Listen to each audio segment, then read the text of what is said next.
Hello everyone, स्वागत है आपका आपके अपने यूट्यूब चैनल में। विजन आईएएस के पीटी 365 को कंप्लीट किया जा रहा है, जिसमें अभी संस्कृति का टॉपिक है।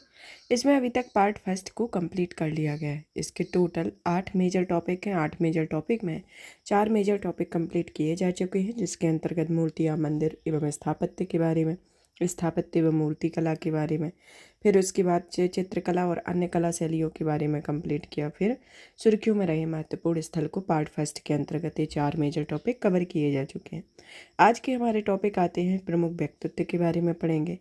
व्यक्तित्व के संदर्भ में पढ़ने के साथ साथ पुरस्कार एवं अवार्ड के बारे में, सुर्खियों में रही जनजातियों के बारे में और विविध के संदर्भ में पढ़ेंगे। साथ ही साथ बौद्ध धर्म और जैन धर्म के परिशिष्ट के संदर्भ में समझेंगे। तो ये आपके मेजर टॉपिक हैं, इनको आज के पार्ट में कवर किया जाएगा। चलिए तो शुरू करते हैं। पीडीएफ प्राप्त करने के लिए आप हमारे Telegram channel UPSC PSC with Diksha को ज्वाइन कर सकते हैं, जहां पर आपको सभी पीटी 365 की पीडीएफ प्राप्त होगी। हमारा आज का टॉपिक आता है व्यक्तित्व के बारे में। पहला टॉपिक, जिसमें पहला आता है मेहर भोज के बारे में। मेहर भोज को हाल ही में हरियाणा के कैथल में राजा मेहर भोज की प्रतिमा का अनावरण किया गया है।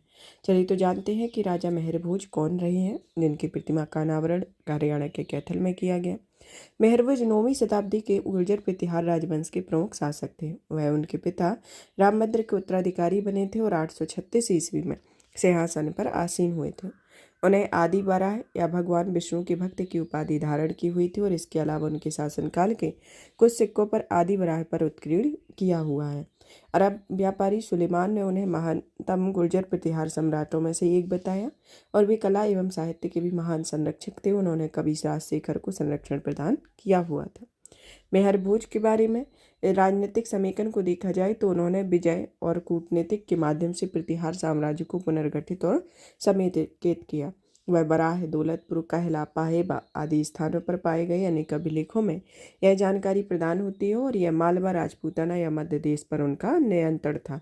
तो ये आपके गुर्जर प्रतिहार रहे हैं और इनका मालवा, यहाँ पर आपको कहाँ पर मालवा, राजपूताना और मध्य प्रदेश पर इनका शासन था। तो ये गुर्जर प्रतिहार है, ये पाल है और ये राष्ट्रकूट है, जो कि इसके त्रिपक्षीय युद्ध इनके बीच हुआ था। अब आता है इनके अंतर्गत त्रिपक्षीय युद्ध के बारे में। त्रिपक्षीय युद्ध में के संदर्भ में देखा जाए तो पूर्व में पालों, ये आपके पूर्व में पाल है, पूर्व में पालों और दक्कन में राष्ट्रकूटों, यहाँ पर आपके पूर्व में पाल है, यहाँ पर दक्कन में राष्ट्रकूटों के द्वारा राष्ट्रकूटों के साथ कन्नौज में हुए त्रिपक्षीय युद्ध में भाग लिया था। उन्होंने पाल राजा देवपाल के साथ युद्ध लड़ा था और बाद में ग्वालियर प्रशस्ति के अनुसार भोज ने देवपाल को पुत्र को हराया था। उनके शासनकाल के दौरान अमोघ वर्ष और कृष्ण द्वितीय पर शासन करने वाले राष्ट्रकूट राजा ने भोज ने राष्ट्रकूटों से कन्नौज को जीतकर अपने साम्राज्य को नर्मदा नदी तक विस्तारित कर लिया था। तो ये राष्ट्रकूटों ने इनको इसका साम्राज्य जीतकर, यहाँ पर आपकी नर्मदा नदी प्रवाहित होती है, तो यहाँ पर उन्होंने यहाँ तक अपने शासन का विस्तार कर लिया था। फिर आता है कि गुर्जर प्रतिहार के शासनकाल के देखते हैं कि इनके संस्थापक कौन रहे हैं और इनकी अवस्थिति को देखते हैं कि कब से कब तक इनका शासनकाल रहा। गुर्जर प्रतिहार शासकों का जो शासनकाल रहा वह 730 से 1036 ईस्वी तक रहा। इनमें प्रमुख शासक में नागभट्ट संस्थापक रहे हैं, वत्सराज, नागभट्ट द्वितीय, मेहर भोज, महेंद्रपाल, रसपाल अंतिम शासक इनके प्रमुख शासक रहे हैं। बड़े नगर में उज्जैन वत्सराज की राजधानी, कन्नौज मेहर भोज और उत्तरवर्ती शासकों की राजधानी रही है। साहित्यिक स्रोत और अभिलेख में पुलकेशन द्वितीय का ऐहोल अभिलेख, हुएनसांग का यात्रा वृत्तांत और बाणभट्ट का हर्षचरित आता है। प्रशासन के संदर्भ में आता है कि राजा ने परमेश्वर, महाराजाधिराज जैसी बड़ी बड़ी उपाधियां धारण की और इनके प्रशासन में मंत्रिपरिषद का उल्लेख नहीं मिलता है। राज्यों को भुक्तियों को मंडलों में और फिर मंडलों को नगरों तथा गांवों में विभाजित किया गया। गांवों का प्रशासन स्थानीय स्तर पर किया जाता था। सामाजिक धार्मिक परिस्थितियों के संदर्भ में देखा जाए तो समाज में जाति व्यवस्था प्रचलित थी और अंतरजातीय विवाह भी होते थे। शाही और अमीर वर्ग के लोग बहु विवाह करते थे और यह ब्राह्मणवादी धार्मिक व्यवस्था के लिए प्रगति का युग था। तत्कालीन समय में वैष्णव और शैव शक्ति को सौर्य सबसे प्रमुख संप्रदाय थे और इस काल में मूर्ति पूजा, यज्ञ, धार्मिक स्थलों को दान देना भी प्रचलन में आता था। कला एवं स्थापत्य के संदर्भ में देखा जाए तो इनके राजवंश के शासक में कला, स्थापत्य कला और साहित्य के महान संरक्षक स्थापत्य और इनके शासनकाल में उत्कृष्ट मूर्तियों में विष्णु का विश्वरूप, शिव और पार्वती का महिला आकृति सुंदरी आदि शामिल है। इस राजवंश का स्थापत्य कला में सबसे उत्कृष्ट कार्य को ओशनिया में देखा जाता है। यहाँ स्थापत्य की महामारू शैली में निर्मित हरिहर मंदिर विशेष है। ओशनिया आधुनिक राजस्थान के जोधपुर में अवस्थित है। ओशनिया में निर्मित आरंभिक संरचनाएं मंदिर निर्माण की पंचायतन शैली का प्रमुख उदाहरण है और इस शैली में मुख्य मंदिर 4 सहायक मंदिरों से घिरा हुआ है। ग्वालियर किले में स्थित तेली का मंदिर भी स्थापत्य कला का अद्भुत नमूना है। यह मंदिर शक्ति पंथ को समर्पित है तथा इस राजवंश के सबसे बड़े आरंभिक स्तर पर उन पुरानी संरचनाओं में से एक है जो भी आज भी मौजूद है और इनका निर्माण मेहर भोज के शासनकाल में हुआ है। उत्तराधिकारियों के बार बार बदलने, पारिवारिक कलह, पश्चिम से तुर्क हमलों और पूर्व से पाल शासकों के आगे बढ़ने के कारण इस राजवंश को 1036 में पतन हो गया। अब नेक्स्ट आते हैं संत मीराबाई के बारे में। संत मीराबाई को हाल ही में उत्तर प्रदेश में मथुरा में संत मीराबाई की 525वीं जयंती मनाई गई। तो कौन सी जयंती? 525वीं जयंती मनाई गई। मीराबाई के बारे में, मीराबाई 1498 से 1546 ईस्वी तक रहीं और इनमें भक्ति आंदोलन के महान संत कवियों में से एक थी। वे हिंदू रहस्यवादी कवित्री और भगवान कृष्ण की परम भक्त थी। उनके आरंभिक जीवन को देखा जाए तो उनका जन्म राजस्थान के जोधपुर के में राजपूत राजा रतन सिंह के घर हुआ था और उनके बचपन का नाम यशोदा था। 1516 में मीराबाई का विवाह मेवाड़ के राजा राणा सागा के पुत्र कुंवर भोज के साथ हुआ था तथा एक राणा सागा ने अन्य राजपूत शासकों के साथ मिलकर मुगल शासकों के बाबर के खिलाफ खानवा का युद्ध 1527 में लड़ा हुआ था। एक संत के रूप में मीरा का क्या जीवन रहा? वे सगुण भक्ति धारा की कवित्री थी और वे बचपन से ही भगवान कृष्ण का अपना पति मानते थे। वे भगवान कृष्ण को गिरिधर गोपाल भी कहती थी। इनकी प्रमुख रचनाओं में आती हैं पायो जी मैंने प्रेम रतन धन पायो सबसे प्रसिद्ध रही हो। मीराबाई के गीत एवं काव्य ब्रज भाषा में संकलित हैं। गीतों एवं काव्यों का संकलन अपने आराध्य पूजा करते समय उनके प्रति अपनी भावनाएं व्यक्त करने के लिए गाए गए गीतों में से हुआ है।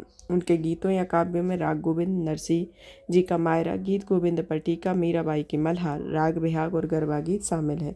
रॉबर्ट भाई और जैन हिर्सफील्ड ने अपनी पुस्तक मीराबाई एक्सटेंडेड पोएम्स में मीराबाई के कुछ कविताओं का अंग्रेजी में अनुवाद भी किया हुआ। भक्तमाल ब्रज भाषा में रचित एक काव्य संग्रह है और इसकी रचना को गुरु नाभादास जी के द्वारा 1585 ईस्वी में की गई और इस मीराबाई के जीवन के वर्णन के बारे में इसमें दिया गया। समाज सुधारक के रूप में उनका जीवन, वह संत रविदास की शिष्या थी। वे संत रविदास अस्पृश्य से समझी जाने वाली जाति से संबंधित थे और मीराबाई ने अपने गीतों काव्यों में उच्च जातियों द्वारा निर्मित मानदंड को खुले तौर पर चुनौती दी हुई थी। भक्ति आंदोलन के बारे में, भक्ति आंदोलन की जो शुरुआत है वह 7वीं शताब्दी से 12वीं शताब्दी के बीच दक्षिण भारत में मानी जाती है। इस आंदोलन के संतों ने जाति आधारित भेदभावमूलक सामाजिक व्यवस्था की आलोचना की हुई थी और सभी मनुष्यों को समानता पर बल दिया था। अलग अलग क्षेत्रों में भक्ति आंदोलन, जिसमें आता है दक्षिण भारत में भक्ति आंदोलन का आरंभ अलवार यानी कि भगवान विष्णु के संत और नयनार भगवान शिव के संतों के नेतृत्व में किया हुआ था। उन्होंने अपने भजनों को स्थानीय भाषा में इस्तेमाल किया था और इस कारण उनका जनता से प्रत्यक्ष जुड़ाव संभव हुआ था। नयनार के बारे में, जो कि भगवान विष्णु शिव के भक्त थे, इनकी संख्या 63 थी, जिनमें प्रसिद्ध आते हैं अपार, सुंदरार, तिरुगढ़, समंदर, मणिकवाचर या मणिकवासगर आदि आते हैं। अलवार संतों में भी भगवान विष्णु के भक्त थे और इनकी संख्या 12 है, जिसमें प्रसिद्ध आते हैं नाम मलबार, तुरुंगमंगलई अलवार, अंडाल, पेरिया अलवार आदि आते हैं। अंडाल के भक्ति गीतों में त्रुप्पाईवाई कहा जाता है और अलवार संतों के भक्ति गीतों को दिव्य प्रबंधन से संकलित किया जाता है। तो ये भक्ति आंदोलन के संदर्भ में दक्षिण भारत के हैं और उनसे संबंधित भक्ति आंदोलन से संबंधित क्षेत्र आते हैं, जैसे गुरु नानक जी जो 15वीं से 16वीं शताब्दी तक रहे यहाँ पंजाब राज्य में। फिर यहाँ उत्तर प्रदेश में सूरदास, रामानंद, कबीरदास, रैदास, वल्लभाचार्य, तुलसीदास रहे। यहाँ पर शंकरदेव असम में रहे। चैतन्य महाप्रभु यहाँ झारखंड में रहे। इसके बाद आते हैं आपके यहाँ पर पुरंदर दास जो आपके आंध्र प्रदेश में रहे। तमिलनाडु में नामवल्लभर, वास सागर रामानुज रहे। बाशबन्ना जो रहे कर्नाटक में। महाराष्ट्र में ज्ञानेश्वर, नामदेव, एकनाथ, तुकाराम, रामदास रहे हैं। और यहाँ गुजरात में मीराबाई और नरसिंह मेहता भी गुजरात में रहे। और राजस्थान में दादू रहे, जो कि 16वीं से 17वीं शताब्दी के बीच तक रहे हैं।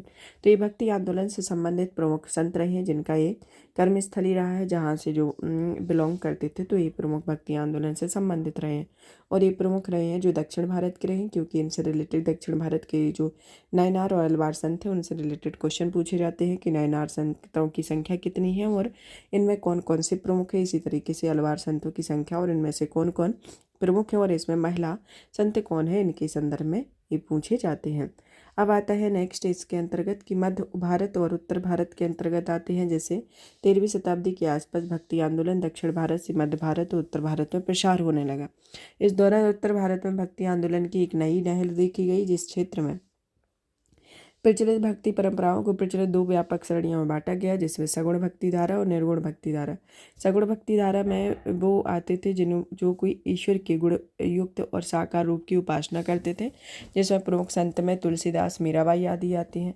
निर्गुण भक्ति धारा के अंतर्गत वो संत आते हैं जो कि निराकार ईश्वर पर उपासना करते थे, जिसमें प्रमुख है कबीरदास, गुरु नानक आदि थे। महाराष्ट्र के अंतर्गत आते थे 13वीं से 17वीं शताब्दी के संत, जो कि महाराष्ट्र में बड़ी बड़ी संख्या में इस टाइम पर कवि संत हुए, जो कि सरल भाषा में मराठी भाषा में लिखे गए गीत आज भी लोगों को प्रेरित करते हैं। और भक्ति इस क्षेत्रीय परंपरा का केंद्र पंढरपुर का विट्ठल भगवान विष्णु का एक मंदिर था और संतों ने वारकरी संप्रदाय का अनुसरण किया हुआ था। महाराष्ट्र के प्रसिद्ध संतों ने ज्ञानेश्वर, रामदेव, एकनाथ, तुकाराम के साथ साथ सखुभाई जैसी महिलाएं और चोखा मेला का परिवार भी शामिल था। चोखा मेला भी महाराष्ट्र के प्रमुख संत थे, जिन्होंने कई अभंग रचना की और यह अस्पृश्य समझी जाने वाली जाति महार से संबंधित थे। इन संत कवियों ने सभी प्रकार के कर्मकांड, धर्मपरायणता के बाह्य आडंबर और जन्म के आधार पर सामाजिक भेदभाव का खंडन किया हुआ था। पूर्वी और पूर्वोत्तर भारत के संदर्भ में आता है कि असम में नव वैष्णव आंदोलन का प्रचार प्रसार शंकर देव ने किया था। चैतन्य महाप्रभु बंगाल के प्रसिद्ध संत थे, जिन्होंने भगवान कृष्ण के अनन्य भक्त थे और उन्होंने संकीर्तन लोक गायन के जरिए भगवान श्री कृष्ण की भक्ति का प्रसार किया हुआ था। अब आती है नेक्स्ट रानी दुर्गावती के बारे में।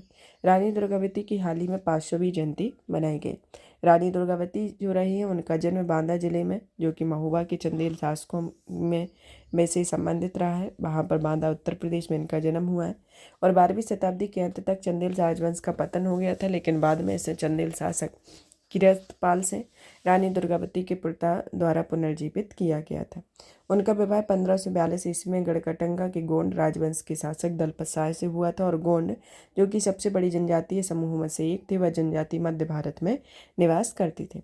1550 ईस्वी में दलपत शाह की मृत्यु के बाद गोंड राजवंश की सत्ता रानी दुर्गावती ने संभाली। और अकबर के साथ संघर्ष की कहानी भी इनके अंतर्गत आती है कि इन्होंने रानी के शासनकाल के दौरान अकबर ने आसफ खां के नेतृत्व में गोंड साम्राज्य पर आक्रमण किया हुआ था। रानी दुर्गावती के योगदान को देखा जाए तो इनके संदर्भ में पहली आती है कि अवसंरचना का निर्माण, कि उन्होंने रानी ताल, चेरी ताल, आधार ताल जैसे जलाशयों का निर्माण कराया। और उन्होंने अपनी राजधानी सिंगौरगढ़ से चोरागढ़ स्थानांतरित की और नई सामरिक दृष्टि से महत्वपूर्ण सतपुड़ा पर्वत में स्थित है। इनकी राजधानी जो यहाँ पर स्थित थी। धर्मगुरुओं के संरक्षण को देखा जाए तो रानी दुर्गावती ने आचार्य विट्ठलनाथ को गढ़ में पुष्टि मार्ग पथ पर एक पीठ स्थापित करने की अनुमति दी थी। उन्होंने वल्लभ संप्रदाय के धर्मगुरु विट्ठलनाथ का स्वागत किया और दीक्षा प्राप्त की। मालवा की बाज बहादुर पर विजय, जिसमें तारीख की फरिश्ता के अनुसार दुर्गावती ने मालवा के शासक बाज बहादुर को पराजित किया हुआ था। अब आता है चंदेल शासक के बारे में। चंदेल शासक के संदर्भ में सबसे पहले आता है कि चंदेल शासक भारत में शासन करने वाले एक राजपूत वंश जेजाग भुक्ति वंश था। इनके संस्थापक 1835 में नन्नुक ने की थी इनकी स्थापना। फिर इसके बाद आता है कि इसके प्रमुख शासक में यशोवर्मन, धंग देव, विद्याधर, परमेदी देव, त्रिलोक्यवर्मन रहे। प्रमुख शहर में चंदेल शासकों की राजधानी खजुराहो रही और बाद में इन्हें बदल कर महोबा कर दिया गया। इनकी भाषा संस्कृत और प्राकृत है। सामाजिक व्यवस्था में वर्ण व्यवस्था सामाजिक संगठन का आधार थी और इनका पतन महमूद गजनबी व कुतुबुद्दीन ऐबक के आक्रमण के परिणाम स्वरूप इस वंश का पतन हो गया था। ऐतिहासिक लेखन के संदर्भ में देखा जाए तो दुर्गावती की कहानी अबुल फजल, जो कि अकबर के इतिहासकार और ब्रिटिश कर्नल सलीमन की रचनाओं से प्राप्त हो, और उन्होंने बुंदेलखंड की समृद्ध विरासत के निर्माण में योगदान दिया और कालिंजर के किले में कई मंदिरों का निर्माण भी करवाया था। अब आता है छत्रपति शिवाजी जी के बारे में कि हाल ही में छत्रपति शिवाजी महाराज के राज्याभिषेक की 385वीं वर्षगांठ के उपलक्ष्य में महाराष्ट्र के रायगढ़ जिले के समारोह का आयोजन किया गया। छत्रपति शिवाजी के बारे में जो कि 1627 से 1680 तक इनका कार्यकाल रहा। इनका जन्म 19 फरवरी 1630 को पुणे जिले के चुन्नार के पास शिवनेरी किले में हुआ था। माता जीजाबाई, पिता साहेजी भोसले। छत्रपति शिवाजी महाराज देशमुख नामक शक्तिशाली योद्धा परिवारों के समर्थन से एक स्थायी राज्य की स्थापना की हुई थी। ये महाराजा छत्रपति शिवाजी जी हैं। स्वराज की स्थापना के संदर्भ में इन्होंने सर्वप्रथम स्वराज स्थापना का कार्य पुणे क्षेत्र में शुरू किया हुआ था और इस क्षेत्र में निवासियों को मावल कहा जाता था। और स्वराज की स्थापना में शिवाजी महाराज का उद्देश्य था कि वह आधिकारिक मोहर या मुद्रा से स्पष्ट रूप से व्यक्त किया गया है। इनके स्वराज के उद्देश्य के बारे में कहा गया कि शिवाजी का साम्राज्य हमेशा लोगों के कल्याण के लिए तत्पर रहेगा। उन्होंने मुरुमदेन, राजगढ़, तोरण, कोंडाना व पुरंदर के किलों में अपने अधिकार के लिए में लिया और स्वराज्य की नींव गड़ी हुई थी। अब आता है छत्रपति शिवाजी महाराज की प्रशासनिक संरचना के बारे में कि इन्होंने राजा का स्थान शासन में शीर्ष को पर था और शिवाजी को परामर्श देने के लिए एक मंत्रिपरिषद होती थी। इस परिषद में कुल 8 मंत्री होते थे और उन्होंने अष्टप्रधान कहा जाता था, जिसमें पेशवा, प्रधानमंत्री, मजूमदार, लेखाकार, वाकयान्वेष, गुप्तचर विभाग या डाक या घरेलू मामले, दबीर या सुमंत में विदेशी मंत्री, सेनापति, न्यायाधीश और पंडित राव में धर्मार्थ अनुधानों की प्रभारी, सचिव और या शुरनवीस में शाही आदेश का तैयार करने वाले होते हैं। छत्रपति शिवाजी महाराज ने नियमित सैनिकों को नकद वेतन दिए जाने की प्राथमिकता की और हालांकि कभी कभी सेना प्रमुखों को राजस्व अनुदान या सरंजाम दिया जाता था। मिसारदारों को कड़ी निगरानी रखी जाती और मिसारासदार ऐसे लोग होते थे जिनके पास भूमि के वंशानुगत अधिकार होते थे। छत्रपति शिवाजी महाराज ने पड़ोसी मुगल क्षेत्रों पर एक प्रकार का कर लगाकर अपनी आय में वृद्धि की हुई थी और कर को चौथ या भूराजस्व का एक चौथाई हिस्सा कहा जाता था। छत्रपति शिवाजी महाराज जी के सैन्य संगठन के बारे में देखा जाए तो छत्रपति शिवाजी महाराज गोरिल्ला और पहाड़ी युद्ध में प्रशिक्षित छोटी घुड़सवार सेना और पैदल सैन्य टुकड़ी को बनाए रखे और मावली और हितकारी सबसे उत्कृष्ट सैनिक थे। मराठा नौसेना का गठन किया गया जिसमें नौसेना के जहाजी बेड़ों में विविध प्रकार के 400 जहाज शामिल थे। इसमें गुरब, गुलबट और पाल जैसे युद्धपोत शामिल थे और छत्रपति शिवाजी महाराज की सैन्य संगठन योजना में दुर्गों को प्राथमिकता दी गई थी। दुर्ग को संपूर्ण प्रभार किसी भी एक अधिकारी को नहीं सौंपा गया था और इनके बजाय प्रत्येक किले में एक हवलदार जो कि चाबियों का प्रभारी था, एक सबनिवीस जो कि उपस्थिति, नावली और सरकारी पत्राचार के लिए था तथा एक सरनोबत जो कि चौकी का प्रभारी होता था। उन्होंने समुद्री दुर्गों को भी निर्माण किया और ये दुर्ग नौसेना की सुरक्षा प्रदान करते थे और जंजीरा के सिद्धियों और पुर्तगालियों पर नियंत्रण करते थे। उन्होंने स्वर्ण दुर्ग का निर्माण करवाया। 1664 में मालवन में स्वर्ण सिंधु दुर्ग का निर्माण शुरू किया हुआ था। अब आता है सर सैयद अहमद खां के बारे में कि 2023 में सर सैयद अहमद खां ने 125वीं पुण्यतिथि पर श्रद्धांजलि अर्पित की। सर सैयद अहमद खां का कार्यकाल 1878 से 1898 तक रहा और उन्होंने एक सिविल सेवक, पत्रकार, शिक्षाविद, समाज सुधारक, इतिहासकार के रूप में कार्य किया और उनके धार्मिक दृष्टिकोण को देखा जाए तो इन्होंने इस्लाम की व्याख्या में इज्तिहाद की वैधता पर बल दिया और सर सैयद ने कुरान की शिक्षा और आधुनिक विज्ञान में खोजे गए प्रकृति के नियमों के बीच समानता स्थापित करने पर बल दिया।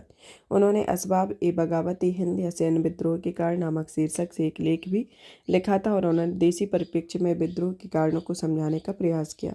उन्होंने अलीगढ़ इंस्टीट्यूट गजट नामक पत्रिका प्रकाशित की और पत्रिका में साइंटिफिक सोसाइटी एक अभिन्न अंग भी थी। सर सैयद अहमद खान ने तहजीब उल अखलाक या समाज सुधारक नामक पत्रिका की शुरुआत की। इसका उद्देश्य सामाजिक और धार्मिक मुद्दों पर लोगों की चेतना को जागृत करना था। वे ईसाई धर्म के जानकार भी थे और उन्होंने कमेंट्री ऑन द बाइबल पुस्तक की रचना भी की और ऐतिहासिक दस्तावेजीकरण को देखा जाए तो उन्होंने आसार उल सनादीन जैसी उनकी रचनाओं में भारत की समृद्ध सांस्कृतिक विरासत को संरक्षण को योगदान दिया। एक समाज सुधारक के रूप में उनकी भूमिका को देखा जाए तो शिक्षा के क्षेत्र में बदलाव कि 1863 में सर सैयद अहमद खान ने साइंटिफिक सोसाइटी की स्थापना की और उनका उद्देश्य वैज्ञानिक दृष्टिकोण पैदा करना था। सर सैयद अहमद खान ने अनुभव कर लिया था कि मुसलमानों की उन्नति आधुनिक शिक्षा अपनाने और अपनी अंग्रेजी भाषा में निपुणता प्राप्त करने पर निर्भर है और उन्होंने 1875 में अलीगढ़ में मोहम्मद एग्लो ओरिएंटेड कॉलेज की स्थापना की तथा अलीगढ़ आंदोलन की शुरुआत की। वे अज्ञानता, धार्मिक असहिष्णुता, तर्कहीनता के विरोधी थे। राष्ट्रीय आंदोलन के विरोधी के संदर्भ में देखा जाए तो उन्होंने अपने बाद के वर्षों में सर सैयद अहमद खान ने भारतीय मुसलमानों को राष्ट्रीय आंदोलन में शामिल नहीं होने के लिए प्रोत्साहित किया और उन्हें द्विराष्ट्र सिद्धांत के संस्थापकों में से एक माना जाता है। महिलाओं के अधिकारों के संदर्भ में उनके विचार रूढ़िवादी थे और सर सैयद अहमद खान ने महिलाओं के लिए संगठित ट्यूटर आधारित घरेलू शिक्षा का समाधान किया और उनका मानना था कि महिलाओं को उनकी पारिवारिक भूमिकाओं पर अधिक ध्यान केंद्रित किया जाना चाहिए और महिलाओं के प्रति इस तरह की धारणा रखने के कारण है कि उन्हें आलोचना का सामना करना पड़ेगा और बहु विवाह, शिशु हत्या, बाल हत्या की निंदा भी की गई। अब आता है महर्षि दयानंद सरस्वती के बारे में कि केंद्र सरकार ने दयानंद सरस्वती की 220वीं जयंती के उपलक्ष्य में साल भर में चलने वाले समारोहों की निगरानी के लिए एक उच्च स्तरीय समिति का गठन किया। दयानंद सरस्वती के बारे में कि एक समाज सुधारक थे। उनका जन्म 1824 में काठियावाड़ गुजरात के मोरबी में हुआ। इनका मूल नाम मूल शंकर था तथा उन्होंने स्वामी ब्रजानंद के सानिध्य में रहते हुए मथुरा के पढ़नी और पतंजलि की रचनाओं का अध्ययन करना और उपदेश देना शुरू किया। उनके सत्यार्थ प्रकाश की रचना की, जो कि हिंदी में एक रचना है। वेदभाष्य भूमिका रही, जो कि वेदों पर उनकी टीका का परिचय है। वेदभाष्य, जो कि यजुर्वेद पर संस्कृत में एक वैदिक भाष्य है। दयानंद सरस्वती के दर्शन के बारे में कि उन्होंने वैदिक विचारधारा, जिसमें उन्होंने मानव निर्मित कर्मकांड, मूर्ति पूजा का विरोध करना और उन्हें वैदिक विचारधाराओं को पुनर्जीवित करने की दिशा में काम किया और उन्होंने वेदों की परम सत्ता स्वीकार की। उनकी पुस्तक सत्यार्थ प्रकाश में वैदिक सिद्धांतों की ओर वापसी की ओर जोर दिया और उन्होंने वेदों की ओर लौटो का नारा दिया। जाति प्रथा के संदर्भ में उन्होंने दावा किया कि जाति वंशानुगत नहीं बल्कि व्यक्ति की प्रतिभा और स्वभाव पर निर्धारित है। उन्होंने जाति प्रपत्र संस्था को पूरी तरह से विरोध नहीं किया, लेकिन उन्होंने इसके भीतर महत्वपूर्ण सुधारों की वकालत की हुई थी। वे छुआछूत की प्रथा के खिलाफ थे और सभी जातियों के लिए वैदिक शिक्षा की वकालत भी करते थे। फिर आता है कि महिला एवं शिक्षा के संदर्भ में उन्होंने दयानंद सरस्वती ने बाल विवाह और विधवा महिलाओं के लिए बहिष्कृत स्थिति में रहने का विरोध किया। इसके अलावा उन्होंने महिलाओं की शिक्षा के लिए एक अभियान भी चलाया, जिसके अनुसार शिक्षा का भार राज्य या राजा को उठाना चाहिए। वे अनिवार्य शिक्षा के पक्ष में थे। महर्षि दयानंद सरस्वती की स्मृति में हंसराज ने एंग्लो वैदिक स्कूल की स्थापना की और इस शिक्षा प्रणाली में पूर्ण बदलाव की शुरुआत भी की, जिसका उद्देश्य भारतीय छात्रों को समकालीन अंग्रेजी शिक्षा के साथ साथ वेदों के अध्ययन अध्यापन में अद्वितीय पाठ्यक्रम प्रदान करना था। राजनीतिक दर्शन में देखा जाए तो दयानंद सरस्वती के राजनीतिक दर्शन के दो केंद्रीय विचार हैं। पहला कि यह प्रबुद्ध राजशाही का विचार है, जिसकी अवधारणा उन्होंने मनुस्मृति से उधार लिया था, जिसका अर्थ होता है कि एक ऐसी राजशाही जो पूरी तरह धर्म के पालन पर आधारित है। दूसरी आती है कुछ हद तक विरोधाभासी धारणा, जिसका निर्वाचित प्रतिनिधित्व यानी कि लोकतंत्र से संबंधित है। सामाजिक आंदोलन में उन्होंने गोरक्षा आंदोलन और शुद्धि कार्यक्रम शुरू किए। राष्ट्रीय आंदोलन के अंतर्गत आता है कि उन्होंने स्वराज्य का विचार किया, जो कि 1876 में पहली बार स्वराज शब्द का उपयोग इंडिया फॉर इंडियंस के रूप में करने का श्रेय दिया जाता है, जो आगे चलकर लोकमान्य तिलक और महात्मा गांधी जैसे नेताओं ने इस्तेमाल किया। स्वदेशी को बढ़ावा दिया, जिसमें उन्होंने निर्मित वस्तुओं को उपयोग की वकालत की हुई थी और कारखानों की स्थापना का भी समर्थन किया हुआ था। आर्य समाज और वैदिक स्कूल के बारे में कि इन्होंने 1875 में दयानंद सरस्वती ने बॉम्बे में आर्य समाज की स्थापना की। इसमें संविधान को लाहौर में अंतिम रूप दिया गया। यहाँ एक ईश्वरवाद हिंदू व्यवस्था में है और अनुष्ठान कारणों और सामाजिक धर्मिताओं को नकारती है। इनका मुख्य उद्देश्य हिंदू धर्म को काल्पनिक मान्यताओं से दूर ले जाना है तथा किणवंतो विश्वमार्या में आर्य समाज का नारा था, जिसका अर्थ है कि विश्व को आर्य श्रेष्ठ बनाते चलो और संसार को मनुष्यों के रहने के लिए सभी तरीके सर्वोत्तम स्थान बनाना है। यह पहला हिंदू संगठन है जिसके हिंदुत्व में धर्मांतरण का समावेश किया गया। आर्य समाज के कुछ महत्वपूर्ण सिद्धांत, जो कि सार्वभौमिकता के विचार पर आधारित है, जिसमें शुद्ध ज्ञान का स्रोत ईश्वर है, कार्यों का नैतिक औचित्य नहीं है, अज्ञानता के अंधकार में ज्ञान की किरणें अवश्य दूर होती है। आर्य समाज में बड़ी संख्या में शैक्षणिक संस्थान और अनाथालय खोले गए और 1826 में पहला दयानंद एंग्लो वैदिक स्कूल खोला गया। 1892 में आर्य समाज के गुरुकुल या रूढ़िवादी और कॉलेज समूह उग्र सुधारवादी में विभाजन हो गया और उनके रूढ़िवादी गुट के नेता स्वामी श्रद्धानंद थे, जिन्होंने उग्र उदारवाद गुट के नेता हलाला हंसराज थे। और इस विभाजन को लेकर हुआ कि किस भाषा को बढ़ावा दिया जाए और किस प्रकार का भोजन परोसा जाए। इनके संदर्भ में ये आर्य समाज और वैदिक समाज के अंतर्गत आता है। अब आता है श्री अरबिंदो घोष के बारे में, जो कि हाल ही में इनकी 150वीं जयंती मनाई गई, जो कि वर्ष भर चलने वाले समारोह का पुदुचेरी के ओरिवले में समारोह का आयोजन किया गया। श्री अरबिंदो घोष एक 20वीं शताब्दी के बंगाली कवि, दार्शनिक, आध्यात्मिक नेता और क्रांतिकारी स्वतंत्रता सेनानी थे। इन राष्ट्रीय आंदोलन की भागीदारी को देखा जाए तो ये गर्मपंथी आंदोलन के अग्रदूत थे और इन्हें 1902 में अनुशीलन समिति की मदद की। 1905 में बंगाल विभाजन में के बाद इन्होंने अरबिंदो ने नौकरी छोड़ दी और सक्रिय रूप से राजनीति में शामिल हो गए। 1907 में सूरत अधिवेशन हुआ, जब सूरत अधिवेशन के नाम से जाना जाता था, और इस अधिवेशन के दौरान बनारमपंथियों के खिलाफ बाल गंगाधर तिलक के नेतृत्व में गर्मपंथी समूह में शामिल हो गए और 1908 में अलीपुर षड्यंत्र कांड में गिरफ्तार इन्हें किया गया। साहित्यिक योगदान में देखा जाए तो इन्होंने 1893 से 94 में हिंदू प्रकाश में अनेक लेख लिखे, जिसे न्यू लैंप्स फॉर ओल्ड शीर्षक से प्रकाशित किया, और उन्होंने कांग्रेस की अति उदारवादी राजनीति का आलोचना की हुई थी। और मार्च 1906 में बंगाली समाचार पत्र युगांतर में खुले विद्रोह और पूर्ण स्वतंत्रता का प्रचार किया। कविताओं एवं पत्र पत्रिकाओं में इन्होंने essays on Gita 1992, collected poems and plays 1942, the synthetic of yoga 1948, the human cycle 1949, the ideal of human unity 1949, Savitri, a legend and symbol 1950 इनकी प्रमुख कविताएं आती हैं। आध्यात्मिक योगदान में आता है कि इन्होंने 1910 में भारतीय स्वतंत्रता आंदोलन में सक्रिय भूमिका निभाई और वे आध्यात्मिक सुधारक बन गए। इसी अवधि में life divine, essays on Gita, the synthetic of yoga, महाकाव्य सावित्री आदि जैसी महत्वपूर्ण कृतियों की रचना की और एकात्म योग नामक एक योग साधना का भी विकास किया। अरबिंदो के जीवन संबंधी दर्शन के अनुसार उन्होंने आदर्शवाद, यथार्थवाद, प्रकृतिवाद, व्यवहारिकता का संश्लेषण किया। उनके अनुसार ज्ञान, भक्ति, कर्म मनुष्य को दिव्य मार्ग या पथ पर ले जाता है, और उन्होंने एक मजबूत व्यक्तित्व के लिए आध्यात्मिकता, रचनात्मकता और बौद्धिकता का संरक्षण आवश्यक बताया इनके अंतर्गत आता है। अब आते हैं भगवान बिरसा मुंडा के बारे में कि जनजातीय गौरव दिवस 2021 में प्रत्येक वर्ष 15 नवंबर को इनको जनजातीय दिवस मनाया जाता है। इनका आयोजन जनजातीय समुदायों के स्वतंत्रता सेनानियों के बलिदानियों के सम्मान में किया जाता है। 15 नवंबर 2 को बिरसा मुंडा की जयंती मनाई जाती है, जो कि देश भर में जनजातीय समुदाय या भगवान बिरसा मुंडा के रूप में इन्हें पूजते हैं। इस अवसर पर पीबीटीजी के विकसित भारत संकल्प यात्रा और प्रधानमंत्री जनजातीय आदिवासी न्याय महाअभियान की शुरुआत की हुई है।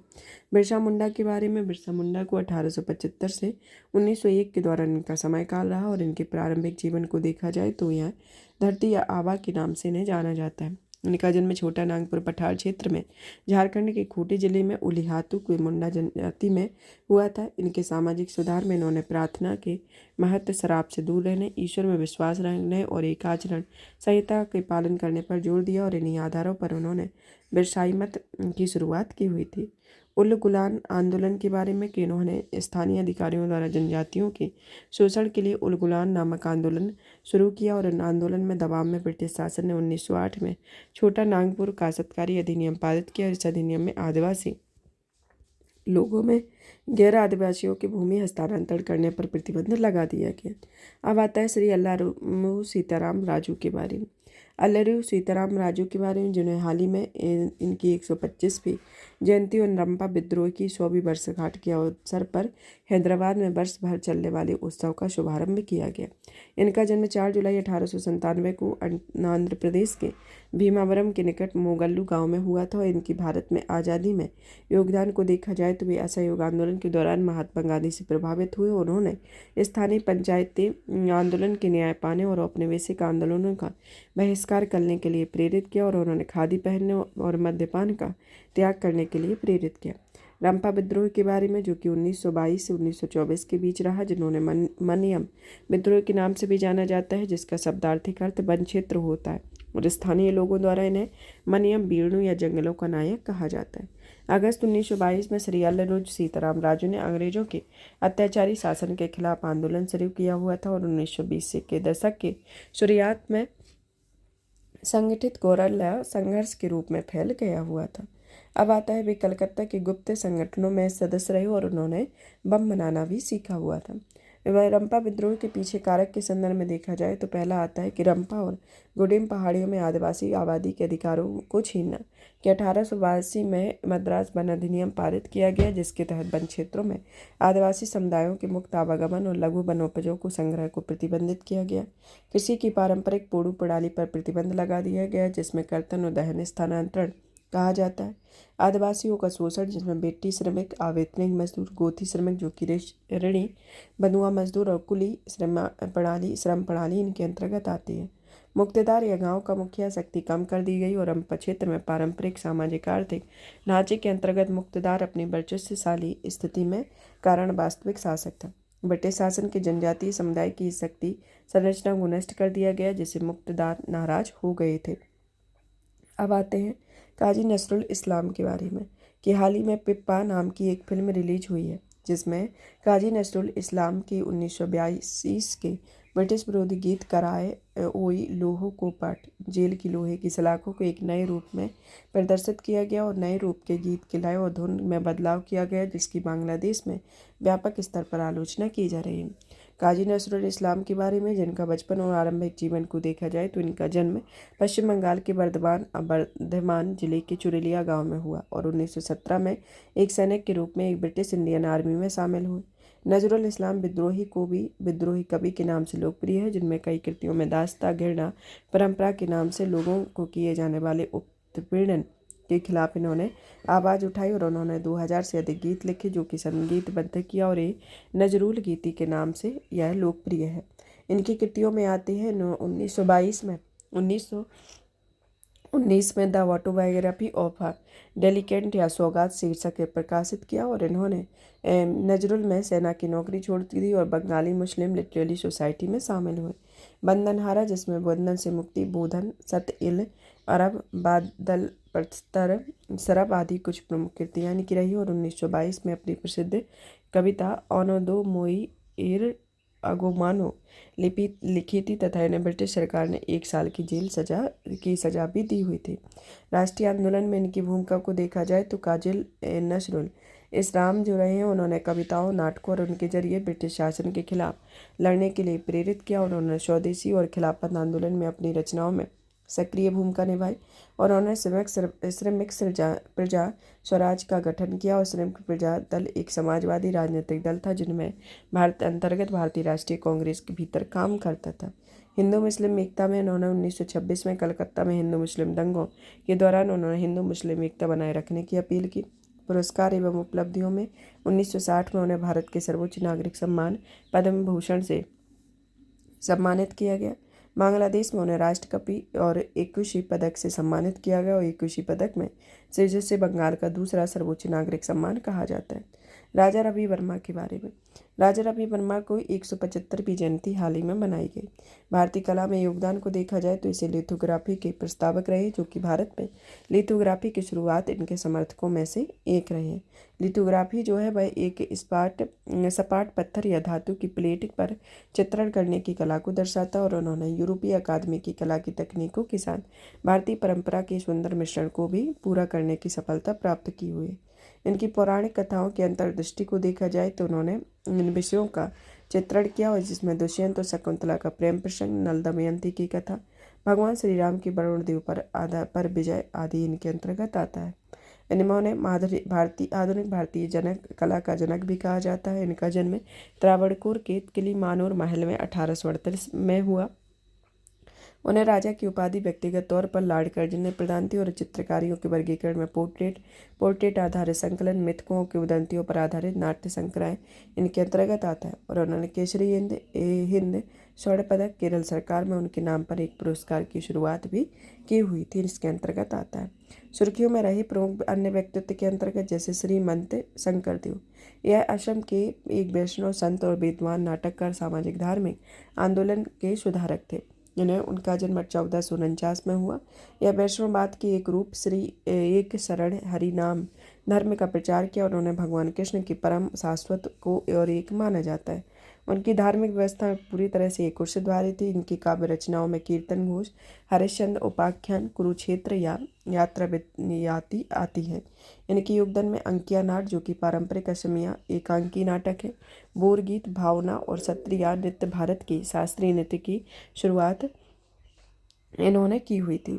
नृत्य शैली की शुरुआत इनके संदर्भ में जाना जाता है और नामघरों की स्थापना की प्रथा भी शुरू की और इनकी दृश्य कलाएं में सप्त बैकुंठी, बिंद्रावनी, वस्त्र आदि आती है।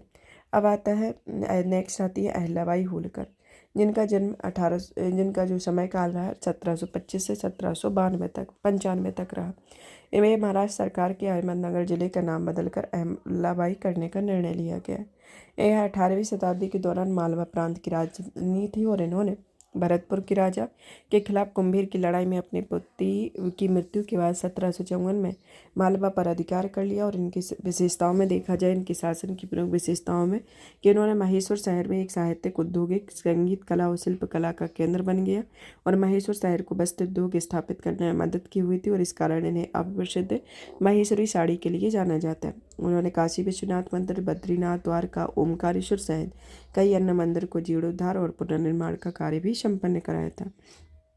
श्री नारायण गुरु जो कि प्रधानमंत्री ने श्री नारायण गुरु की उनकी जयंती पर श्रद्धांजलि अर्पित की। वह केरल के एक हिंदू संत और समाज सुधारक रहे।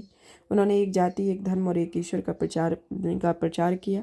उन्होंने पद्मनाभन पल्पू के साथ मिलकर एजवा समुदाय के उत्थान और शिक्षा के लिए श्री नारायण धर्म परिपालन योगम की स्थापना की। उन्होंने अरुबीपुरम आंदोलन शुरू किया था और त्रावणकोर के मंदिर प्रवेश के बायकुंभ सत्याग्रह का समर्थन किया। उनकी प्रमुख रचनाओं में देवदशकम, अनुकंपादशकम आदि शामिल हैं। अब आता है सच्चिदानंद सिन्हा। सच्चिदानंद सिन्हा बिहार के मुख्यमंत्री। 10 नवंबर को पटना के सच्चिदानंद सिन्हा की जयंती पर उनकी प्रतिमा का अनावरण किया गया।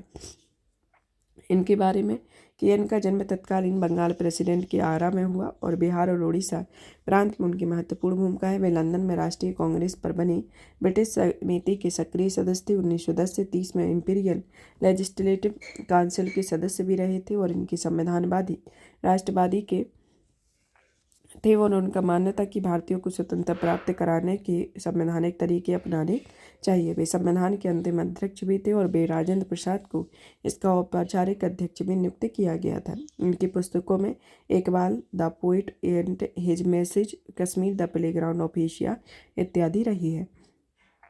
अब आते हैं स्वामी सहजानंद सरस्वती जो कि उत्तर प्रदेश के गाजीपुर में इनका जन्म स्थान है और यह लखनऊ में कांग्रेस अधिवेशन में अखिल भारतीय किसान सभा का गठन किया और ये प्रथम इसके अध्यक्ष भी रहे। इन्होंने बिहार के जमींदारों को बर्खास्त भूमि के काश्तकारों को बेदखल करने के लिए बर्खास्त आंदोलन शुरू किया हुआ था और बेहटा में डालमिया चीनी मिल में सफल संघर्ष का नेतृत्व भी इनके द्वारा किया हुआ था और यह किसान मजदूर एकता संघर्ष की सबसे महत्वपूर्ण विशेषता भी रही है।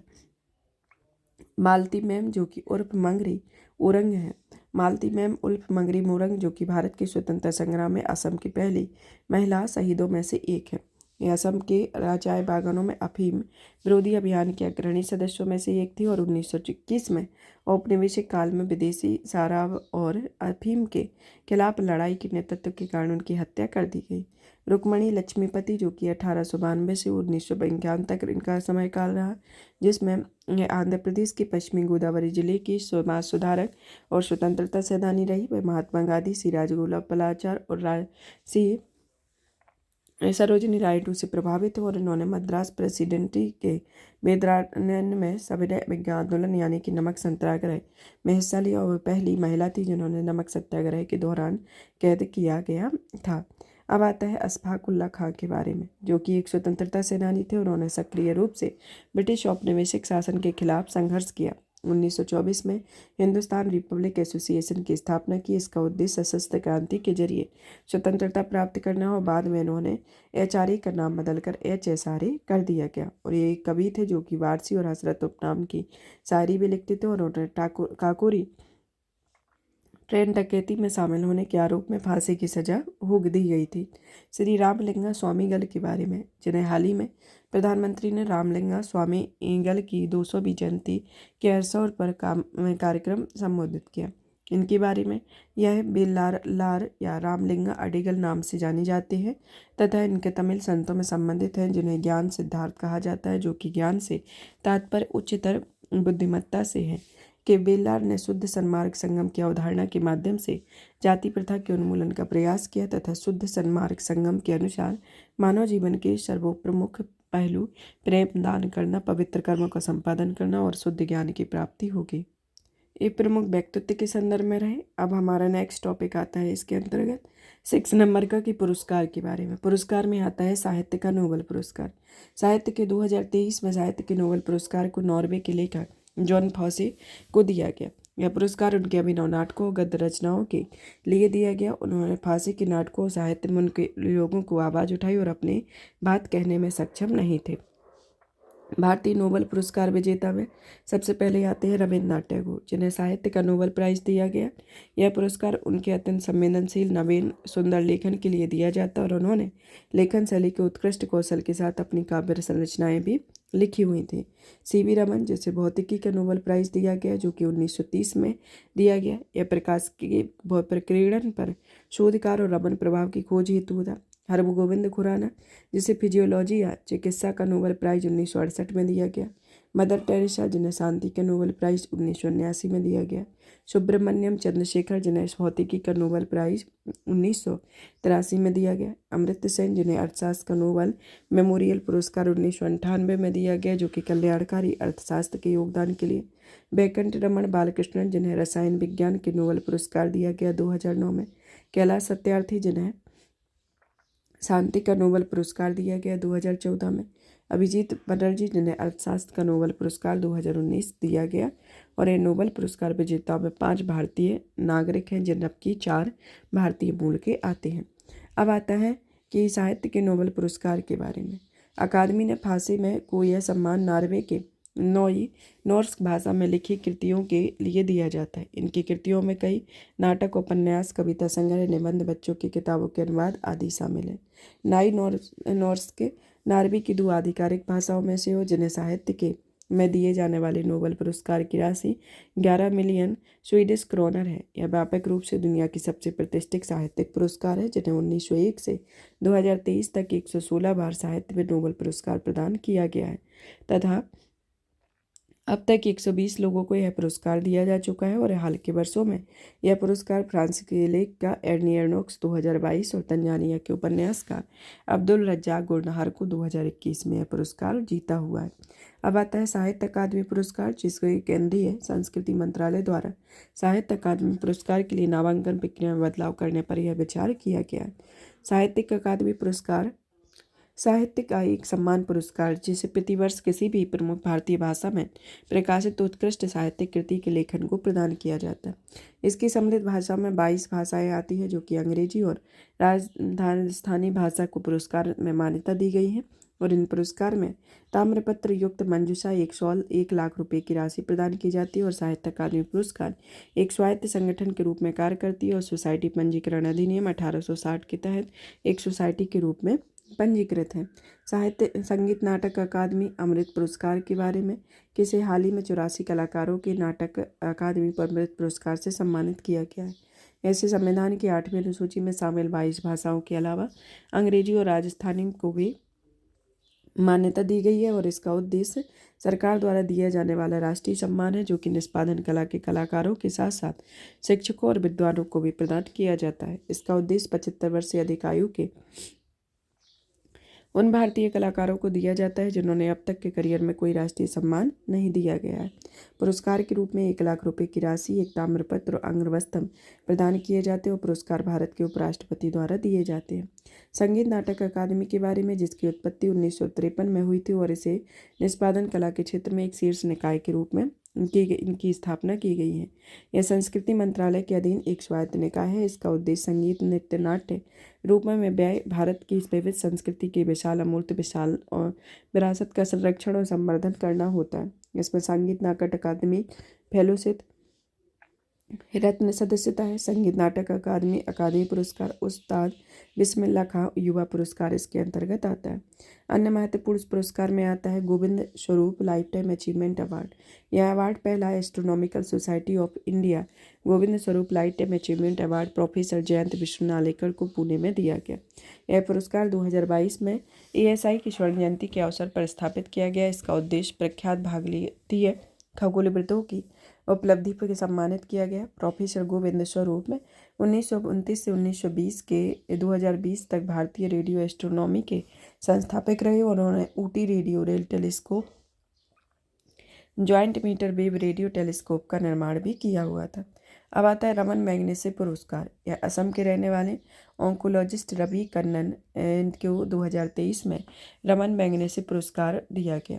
1957 में स्थापित रमन मैग्सेसे पुरस्कार को एशिया का नोबेल प्राइज दिया जाता है और इसका नाम फिलीपींस के 7वें राष्ट्रपति 1953 से 57 में रमन मैग्सेसे के नाम से जाने जाते हैं। और इस अवार्ड फाउंडेशन को सामाजिक योगदान संबंधी गतिविधियों के लिए हर साल एशिया के व्यक्तियों और संगठनों को यह पुरस्कार दिया जाता है। इंदिरा गांधी शांति पुरस्कार 2023 जो कि 2023 के शांति निशस्त्रीकरण और विकास के लिए इंदिरा गांधी पुरस्कार संयुक्त रूप से डेनियल बेरेनबोई और अली अबू अब्बाद को दिया जाता है। ये दोनों इजराइल फिलिस्तीन संघर्ष के अहिंसक समाधान के लिए इजराइल और अरब जगत के युवाओं और आम लोगों को एक साथ लाने का प्रयास करती है। इंदिरा गांधी पुरस्कार को 1986 में हर साल इंदिरा गांधी मेमोरियल ट्रस्ट द्वारा दिए जाते हैं, जिसमें एक प्रशस्ति पत्र और 25 लाख रुपए दिए जाते हैं। अन्नपूर्णा प्रमाण पत्र कार्यक्रम जो कि 6 भारतीय रेस्तरां को अन्नपूर्णा प्रमाण पत्र दिया जा चुका है, जिसमें अन्नपूर्णा प्रमाण पत्र कार्यक्रम में विदेशों को में उन रेस्तरां या रेस्टोरेंट को यह सर्टिफिकेट से सम्मानित करने के लिए शुरुआत किया गया था जो भारतीय पाक और व्यंजन परंपराओं को बढ़ावा देते हैं। इस पहल की शुरुआत भारतीय सांस्कृतिक संबंध परिषद ने की थी और यह पुरस्कार प्रत्येक वर्ष दिया जाता है। ICCR के बारे में जो कि इसकी स्थापना 1950 में अबुल कलाम आज़ाद ने की थी और यह विदेशों के साथ सांस्कृतिक संबंधों से जुड़े नीति निर्माण में भाग लेते हैं। अब आता है सुर्खियों में रही जनजातियों के बारे में, जिसमें आती है कुई भाषा। कुई भाषा जो कि उड़ीसा मंत्रिमंडल ने संविधान की 8वीं अनुसूची में कुई भाषा को शामिल करने का प्रस्ताव दिया है। कुई भाषा द्रविड़ भाषा परिवार से संबंधित है जो कि कोंद या कंध नामक उड़ीसा की सबसे बड़ी जनजाति के लोगों द्वारा बोली जाती है, जो कि उड़िया लिपि का उपयोग होता है, जिसमें खोंडी उषाई इसकी उपभाषाएँ आती हैं। भारतीय संविधान की अनुसूची 8 के अंतर्गत इसमें देश की आधिकारिक भाषाओं में सूचीबद्ध है, जिसमें वर्तमान में 22 भाषाएं हैं। इसमें 14 भाषाएं सूचीबद्ध और बाकी भाषाओं को जोड़ा गया। सिंधी भाषा को 1967 में और कोंकणी मणिपुरी नेपाली को 1992 में और 2003 में 1992 संविधान संशोधन के तहत संथाली डोंगरी मैथिली बोडो भाषाओं को जोड़ा गया था।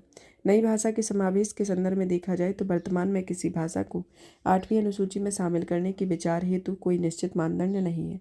एक निश्चित मानदंड विकसित करने के लिए सरकार ने पाहवा सीताकांत महापात्र समितियों का गठन किया है और किसी भी भाषा को 8वीं अनुसूची में शामिल होने के लिए कौन कौन से लाभ प्राप्त होते हैं, जिसमें पहला आता है कि उक्त भाषा के विकास के लिए सरकार के लिए सहयोग प्राप्त हो, साहित्य अकादमी से मान्यता मिलती हो, राज्य विधानमंडल और संसद में बहस के दौरान उनका उपयोग किया जाता हो और RBI द्वारा भारतीय नोटों पर अंकित भाषाओं में से शामिल किया जाता हो, इसके अंतर्गत आता है।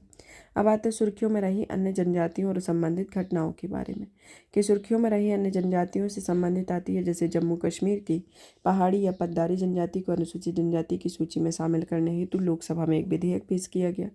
झारखंड के शरणार्थियों द्वारा अलग धार्मिक पहचान की मांग कर रही है। पश्चिम बंगाल में गारो जनजाति पश्चिम बंगाल के कुछ क्षेत्रों में जैसे कुछ बिहार में संबंधित है।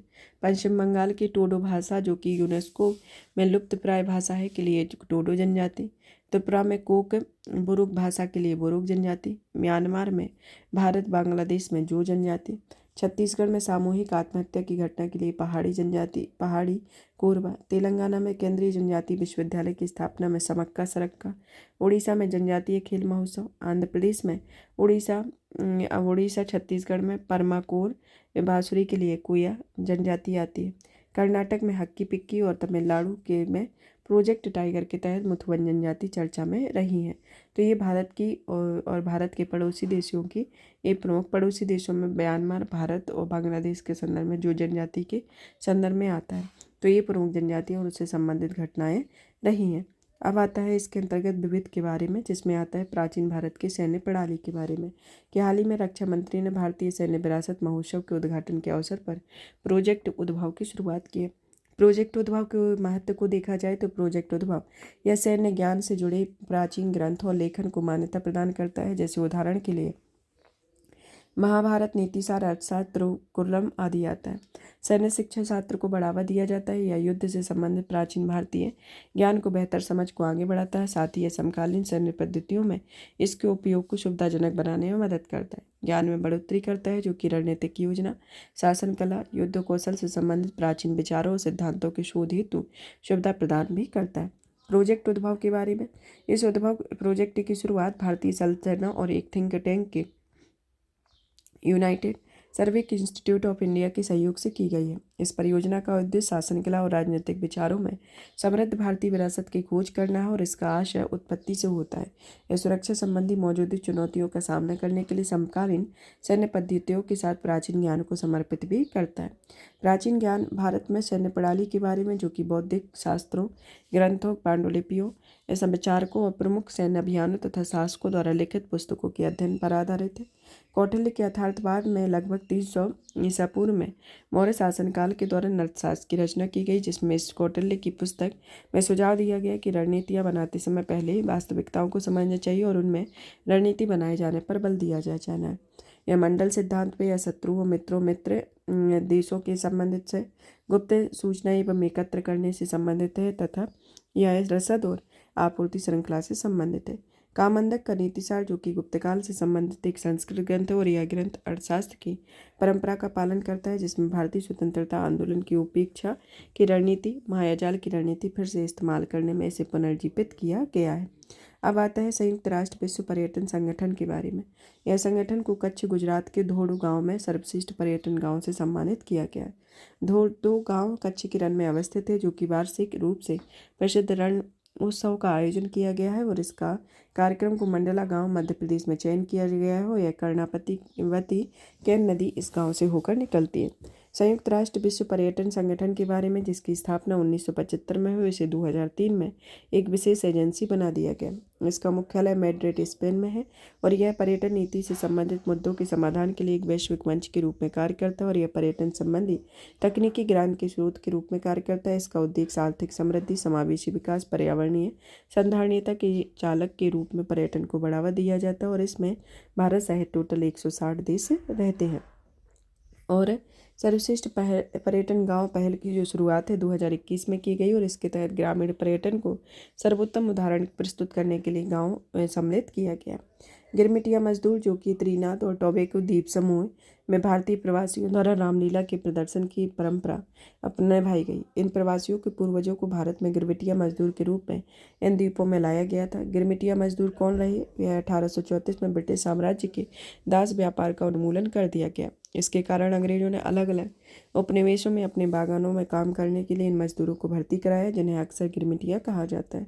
गिरमिटिया मजदूर के उन्मूलन के संदर्भ में देखा जाए तो 1916 में मदन मोहन मालवीय ने गिरमिटिया सब प्रणाली को समाप्त करने के लिए इंपीरियल लेजिस्लेटिव काउंसिल को प्रस्ताव पेश किया और 1917 में ब्रिटिश सरकार ने इस प्रणाली को आधिकारिक तौर पर समाप्त कर दिया। 1914 में दक्षिण भारत में स्मर्ट्स गांधी समझौता हुआ। इस समझौते के जरिए महात्मा गांधी ने गिरमिटिया मजदूरों के आवागमन पर लगाए गए पोल टैक्स से छूट दिलाकर गिरमिटिया मजदूरों के साथ किए जा रहे भेदभाव को समाप्त करने में महत्वपूर्ण भूमिका निभाई हुई थी। सुर्खियों में रहे त्यौहार में, जिसमें आता है अबुबाची मेला। अबुबाची मेला, जो कि असम में मनाया जाता है, इस मेले को 4 दिवसीय वार्षिक मेला है। यह मेला असम के गुवाहाटी और नीलांचल पहाड़ियों के ऊपर स्थित कामाख्या मंदिर में लगता है और कामाख्या मंदिर जो है वह 51 शक्तिपीठों में से एक शक्तिपीठ है, जो कि देवी कामाख्या के वार्षिक मासिक धर्म के उपलक्ष्य में आयोजित किया जाता है। यह तांत्रिक अनुष्ठानों में प्रमुख पीठों में से एक है। फिर आता है कटी बिहू, जो कि असम में यह कटी बिहू फसल उत्सव पर मनाया जाता है या कोगाली बिहू भी कहा जाता है। कटी का अर्थ होता है काटना या चावल की पूत के स्थानांतरण के समय दर्शाता है। पुष्करालू महोत्सव, जो कि उत्तर प्रदेश में है, तेलुगु भाषी लोगों को 12 दिवसीय पुष्करालू उत्सव वाराणसी में मनाया जाता है और यह पुष्करालू उत्सव 12 पवित्र नदियों की पूजा को कहा जाता है और भगवान पुष्कर यहाँ हर 12 साल में प्रकट होते हैं। घाटमेल महोत्सव, जो कि नागालैंड के नागा विरासत गांव किसामा में संपन्न हुआ और यह संयुक्त राज्य अमेरिका, जर्मनी, कोलंबिया इसमें भागीदार देश रहे और असम इसमें भागीदार राज्य है। इसे त्योहारों का त्यौहार भी कहा जाता है। केर पूजा त्रिपुरा। केर पूजा यह है त्रिपुरा में मनाया जाने वाला एक त्यौहार है जो कि खारजी पूजा के 2 सप्ताह के दिन बाद मनाया जाता है। इस दौरान लोगों को आग जलने, नृत्य करने, गाने और यहाँ तक कि जूते पहनने की अनुमति नहीं होती। बन्नी महोत्सव आंध्र प्रदेश में, जो कि आंध्र प्रदेश के कुर्नूल जिले में देवरगट्टू में बन्नी महोत्सव मनाया जाता है। बन्नी महोत्सव में पारंपरिक रूप से प्रतिभागी देवताओं की मूर्तियों पर कब्जा करने के लिए एक दूसरे के ऊपर लाठियों के प्रहार करते हैं और यह महोत्सव हर साल विजयदशमी की रात्रि को मनाया जाता है। फिर आता है रजो पर्व, या उड़ीसा में यह पर्व 3 दिनों तक चलता है। यह बीमन या नारित्य का जश्न मनाने के लिए आयोजित किया गया और यह भूदेवी या भगवान जगन्नाथ के पत्नी की पूजा पर आधारित है। सुर्खियों में रहे खेल में आता है भारत का राष्ट्रीय खेल, जो कि हाल ही में गोवा में राष्ट्रीय खेलों के 37वें संस्करण का समापन हुआ।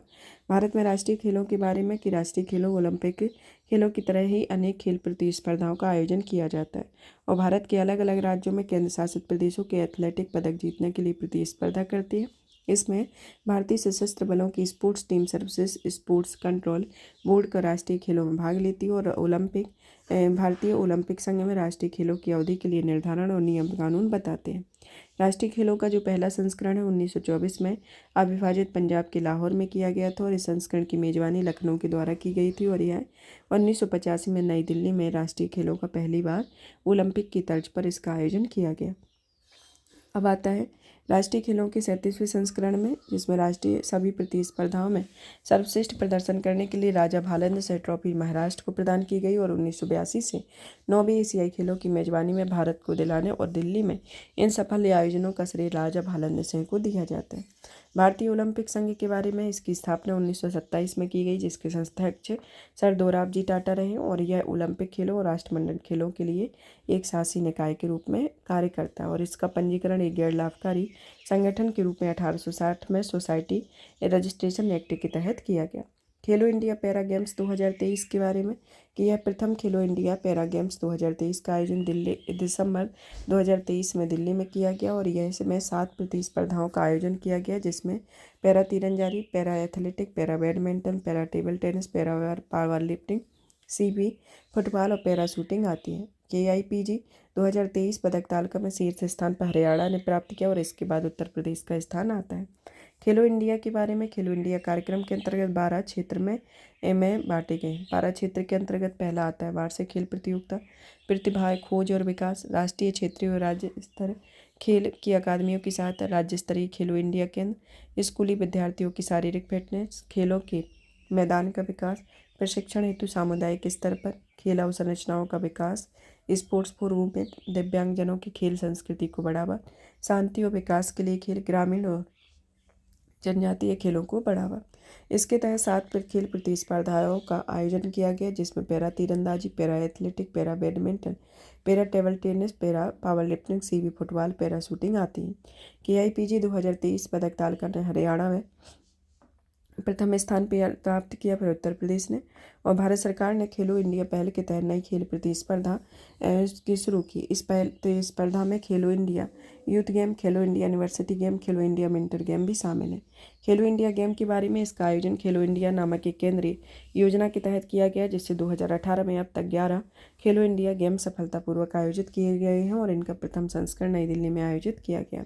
डायमंड लीग के बारे में, डायमंड लीग लंबी कूद की भारतीय एथलीटिक मुरली श्रीशंकर ने पेरिस डायमंड लीग में तीसरा स्थान हासिल किया।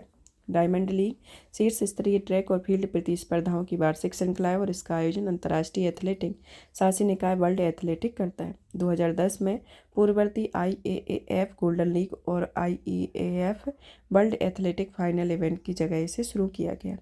ICC वर्ल्ड टेस्ट चैंपियनशिप के बारे में, जो कि ऑस्ट्रेलिया ने भारत को हराकर इसका खिताब जीता और यह शीर्ष 9 टेस्ट टीमों में इसमें शामिल है, जिसमें 3 सीरीज घरेलू मैदानों और 3 सीरीज विदेशी मैदानों पर, यानी कुल 6 सीरीज होती हैं, जिसमें 2 टीमों को आयोजित किया जाता है।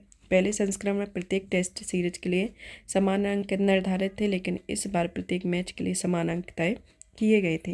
जीते गए अंकों के प्रतिशत के आधार पर टीमों में फाइनल के लिए क्वालिफाई किया गया और यह व्यवस्था टीमों द्वारा खेले गए मैचों की संख्या में असंतुलन को दूर करने के लिए की गई। अब आती है सुर्खियों में रही सरकारी पहलों के बारे में, जिसमें पहला आता है संशोधित एडॉप्ट ए हेरिटेज 2.0 कार्यक्रम। भारतीय पुरातत्व सर्वेक्षण ने एडॉप्ट हेरिटेज 2.0 यह कार्यक्रम की शुरुआत की। यह कार्यक्रम की शुरुआत को 2017 में पर्यटन मंत्रालय, संस्कृति मंत्रालय, ASI और राज्य या केंद्र शासित प्रदेशों में सरकार के साझा प्रयासों के तहत शुरू किया गया। इसका उद्देश्य निजी और सार्वजनिक क्षेत्र के संगठनों, व्यक्तियों की सक्रिय भागीदारों से स्मारक स्थलों पर गुणवत्तापूर्ण और समावेशी सुविधाएं उपलब्ध कराना होता है। AIC का महानिदेशक प्राचीन संस्कार और पुरातत्व स्थल और अवशेष अधिनियम 1958 के तहत संरक्षित स्मारकों के रखरखाव के खर्च के निमित्त स्वैच्छिक योगदान पर प्राप्त होता है। एडॉप्ट हेरिटेज की मुख्य विशेषताओं को देखा जाए तो इसमें आता है स्मारक सारथी। यह निजी, सार्वजनिक क्षेत्र की कंपनी, ट्रस्ट, सोसाइटी कोई भी हो जिन्हें ASI द्वारा कार्यक्रम के लिए चुना जाता है, जिसे स्मारक मित्र कहा जाता है। परियोजनाओं का वित्त पोषण निजी और सार्वजनिक क्षेत्र की कंपनियों, जिसमें कॉर्पोरेट सामाजिक उत्तरदायित्व कोष का उपयोग कर सकेंगे, जिसमें अन्य संस्था या व्यक्ति स्वैच्छिक रूप से व्यक्ति योगदान कर सकते हैं। इनका लचीलापन को देखा जाए तो यह स्मारक पूर्ण रूप से गोद लेने की अनुमति होगी। और फिर आता है कि यह 4 आयामों में फ्रेमवर्क होता है, जिसमें स्वच्छता, पहुंच, सुरक्षा, ज्ञान होता है और इसकी परियोजना अवधि 5 वर्ष होती है। राष्ट्रीय सांस्कृतिक मानचित्रण मिशन के बारे में कि हाल ही में सरकार ने राष्ट्रीय सांस्कृतिक मानचित्रण मिशन में कि मेरा गांव मेरी धरोहर कार्यक्रम के तहत 1 लाख से अधिक गाँवों की अनूठी विशेषताओं की पहचान करने और उनका दस्तावेजीकरण किया है। मेरा गांव मेरी धरोहर सर्वेक्षण, इसका उद्देश्य ग्रामीण स्तर पर सांस्कृतिक पहचान के दस्तावेजीकरण करना है और इसका उद्देश्य ग्रामीण भारत की अनूठी सांस्कृतिक विरासत का दोहन करना है। यह सामान्य सेवा केंद्रों के जरिए ग्राम स्तर के उद्यमी जुड़े होते हैं जो स्थानीय लोगों के साथ बैठते हैं। इनमें रोचक तथ्यों में गाँवों के दिलचस्प स्थान, रीति रिवाज और परंपराएं, प्रसिद्ध हस्तियां, त्यौहार व मान्यताएं, कला एवं संस्कृति आदि शामिल होते हैं। यह संस्कृति मंत्रालय ने इलेक्ट्रॉनिक और सूचना प्रौद्योगिकी मंत्रालय में इसकी भागीदारी की हुई है और ये अलग अलग श्रेणियों में विभाजित है। इसके बारे में यह मिशन जो है, इसकी शुरुआत 2017 में संस्कृति मंत्रालय के द्वारा की गई, जिसमें यह संचालित करने के लिए CSE governance services India limited को सौंपा गया है, जो कि एक संस्कृति मंत्रालय के अधीन एक स्वायत्त संगठन है। इस मिशन के 3 महत्वपूर्ण उद्देश्य, पहला तो आता है राष्ट्रीय सांस्कृतिक जागरूकता अभियान, दूसरा आता है राष्ट्रव्यापी कल्याणकार प्रतिभा खोज, तीसरा राष्ट्रीय सांस्कृतिक कार्यस्थल। मिशन के मुख्य घटक में आता है कि ऐसे स्थानों की पहचान करना जहां सांस्कृतिक केंद्र या कलाग्राम विकसित किए जा चुके, सीखने के लिए वर्चुअल प्लेटफॉर्म निर्माण करना और पर्यटन स्थलों के साथ साथ स्थानीय कलाकारों और गुरु शिष्य परंपरा की सराहना कार्यक्रम की शुरुआत करना होता है। भौगोलिक संकेतक या GI टैग के बारे में। GI टैग एक प्रकार का ऐसा संकेतक होता है जो किसी उत्पाद की पहचान किसी विशिष्ट भौगोलिक उत्पत्ति से जुड़ा होता है, जिसे विश्व व्यापार संगठन के सदस्यों के अधिकार क्षेत्र और उनके राज्यों या प्रांतों के भीतर किसी स्थानीय इलाकों के उत्पादों को GI टैग या दिया जाता है। एक ट्रिप्स समझौते के तहत इसे परिभाषित किया गया है, जो कि 10 वर्ष की अवधि के लिए मिलता है और इसमें पहला उत्पाद दार्जिलिंग की चाय है और जिसे 2004 में GI टैग दिया गया। और GI टैग प्राप्त करने वाले राज्यों में कर्नाटक, तमिलनाडु, उत्तर प्रदेश, केरल में सर्वाधिक GI टैग प्राप्त किए गए और भारत के सभी राज्यों में किसी न किसी को GI टैग प्राप्त हुआ है। GI टैग की इम्पोर्टेंस को देखा जाए तो यह टैग इसके धारकों को किसी तीसरे पक्ष के गैर मानकीकृत उत्पाद के लिए उक्त संकेतक का इस्तेमाल करने से रोकने के लिए सक्षम बनाता है और यह एक संरक्षित GI टैग उसके धारक को किसी अन्य व्यक्ति को उसी तकनीक का उपयोग करके जो कि कोई अन्य उत्पाद बनाने से रोकता है, जिसका निर्धारण उस संकेतक के मानकों के आधार पर किया जाता है। भारत में कानून या विधान के संदर्भ में देखा जाए तो वस्तुओं का भौगोलिक संकेतक रजिस्ट्रीकरण और संरक्षण अधिनियम 1999 है। वस्तुओं के भौगोलिक संकेतक में नियम 2002 है।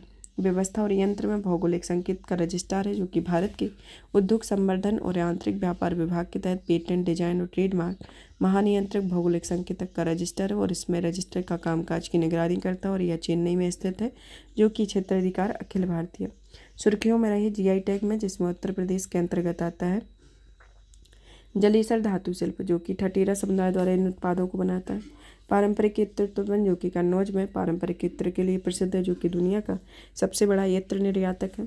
हाल ही में मिली गई GI टैग में अमरोहा का ढोलक, जो कि संगीत वादक यंत्र में आम, कटहल और सागौन की लकड़ी से बनाया जाता है। बागपत होम फर्निशिंग, मैनपुरी तारकसी, जो कि गहरे रंग की शीशम की लकड़ी पर पीतल के तारों और पट्टियों रूपांकनों की बारीक चढ़ाई का काम इसमें किया जाता है। फिर आता है कालपी का हस्तशिल्प कागज, संभल का हॉर्ड मेल शिल्प, बाराबंकी हैंडलूम, महोबा का गोरा पत्थर हस्तशिल्प, इसे हाल ही में उत्तर प्रदेश में जीआई टैग मिला हुआ है। कर्नाटक में मिले हुए हैं जैसे करी इसद आम। करी इसद आम की जो अनूठी विशेषताओं को देखा जाए तो यह अनूठी सुगंध, अत्यधिक स्वादिष्ट, गूदे की मात्रा अधिक होना इसकी स्पेशलिटी है। लंबानी कढ़ाई पेंच या थेकली, जो कि इनका नाम लंबानी जनजाति के नाम पर रखा गया है, या पैटर्न डार्निंग या रफू, मिरर वर्क, छोटे छोटे दर्पण के टुकड़े लगाना, क्रॉस स्टिच, 230 सिलाई, ओवरलैड मेडाई इसे मिश्रण से जुड़ा हुआ है। राजस्थान के अंतर्गत आती है उदयपुर या कोप्तगारी धातु शिल्प, जो कि कोप्तगारी सजावट हथियार के लिए बनाने की प्रसिद्ध है।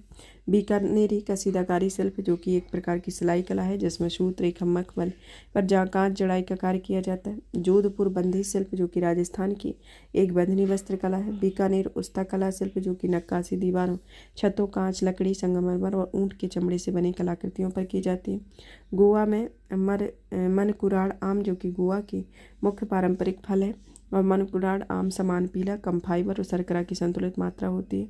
गोवा बेबिंका, जो कि पारंपरिक इंडो पुर्तगाली मिठाई है। गोवा का काजू एग्री, जो कि उत्तर पूर्वी ब्राज़ील का स्थानीय किस्म है, जिसे 1570 में पुर्तगाली गोवा नाव लेके आए थे, और गोवा में फसलों के अंतर्गत आने वाले क्षेत्रों में सबसे अधिक क्षेत्र में उगाया जाता है।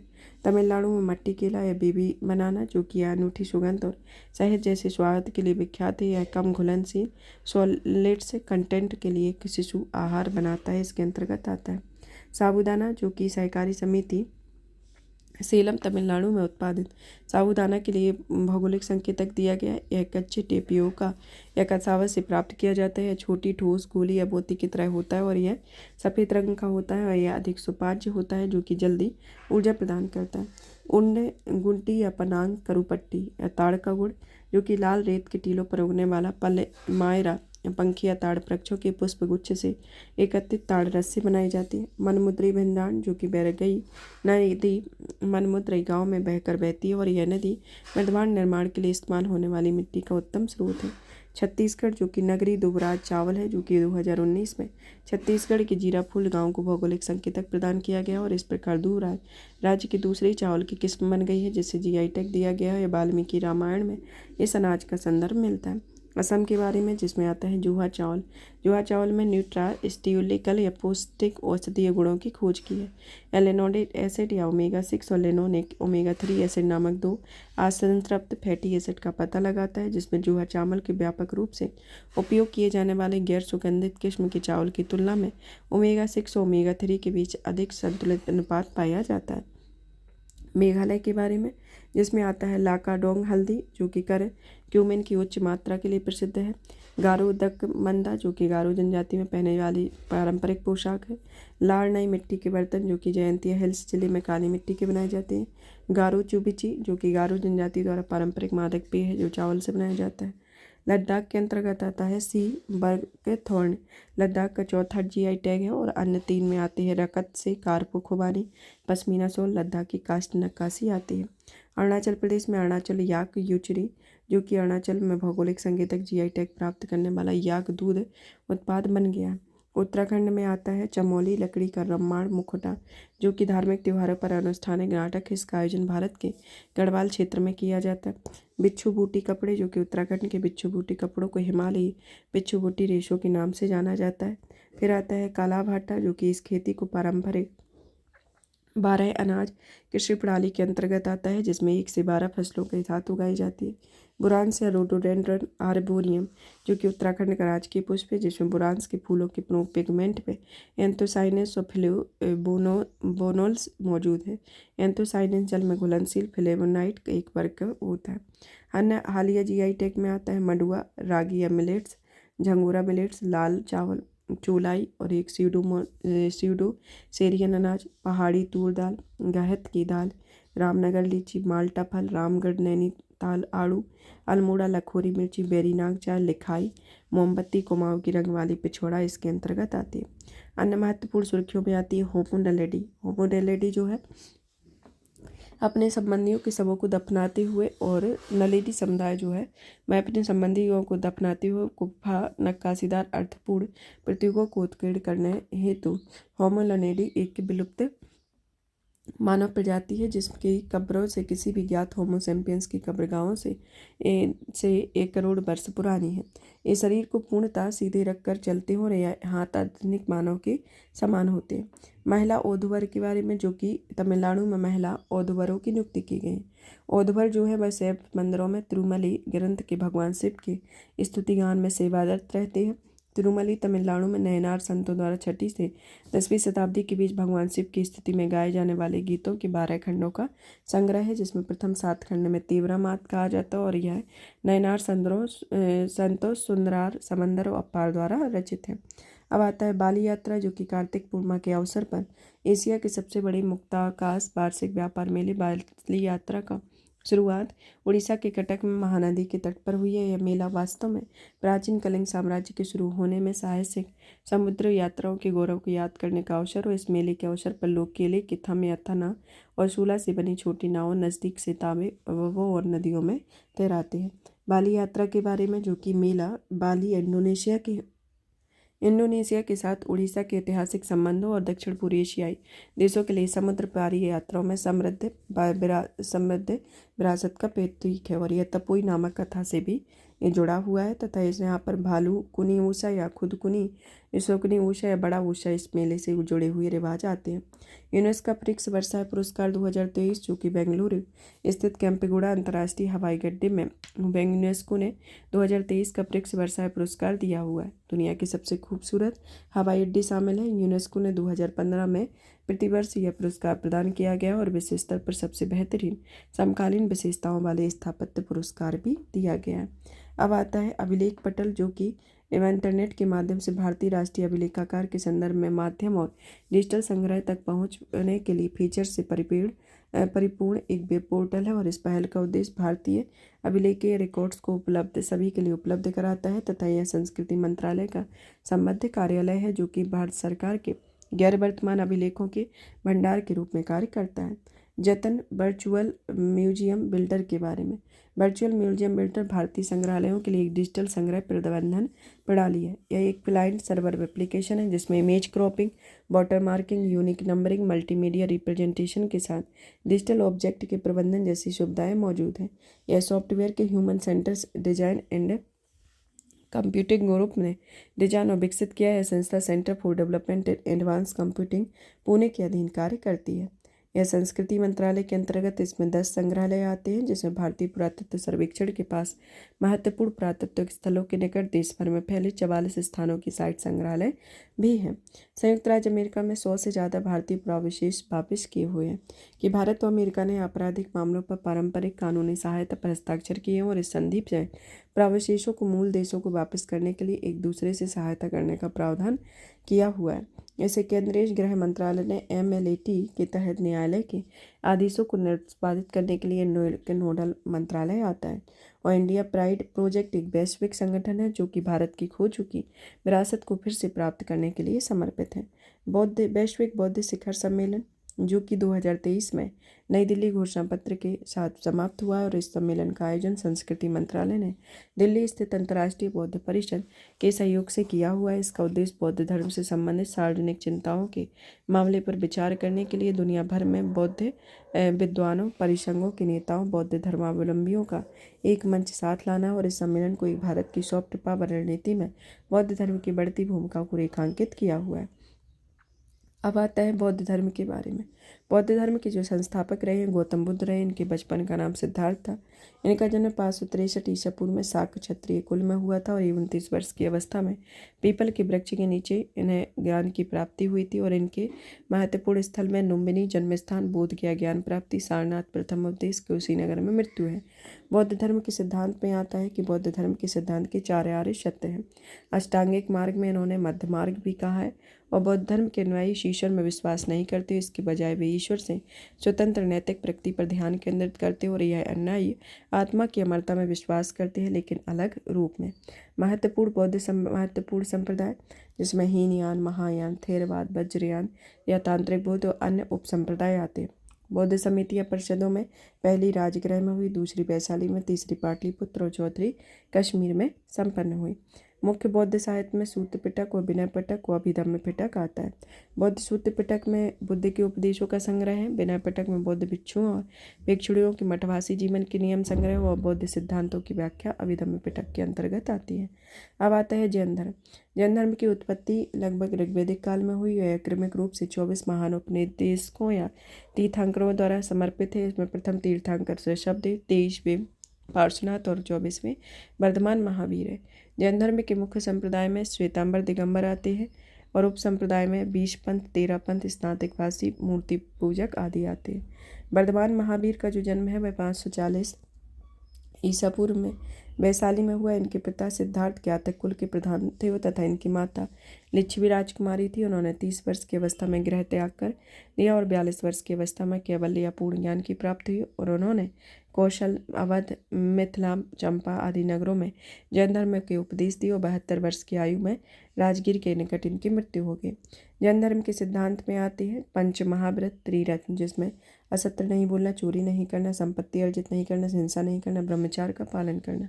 त्रिरत्न में सम्यक ज्ञान, सम्यक श्रद्धा, सम्यक आचरण इनके अंतर्गत आते हैं। जैन धर्म में ईश्वर में विश्वास किया जाता है लेकिन उसका स्थान जिनसे नीचे है।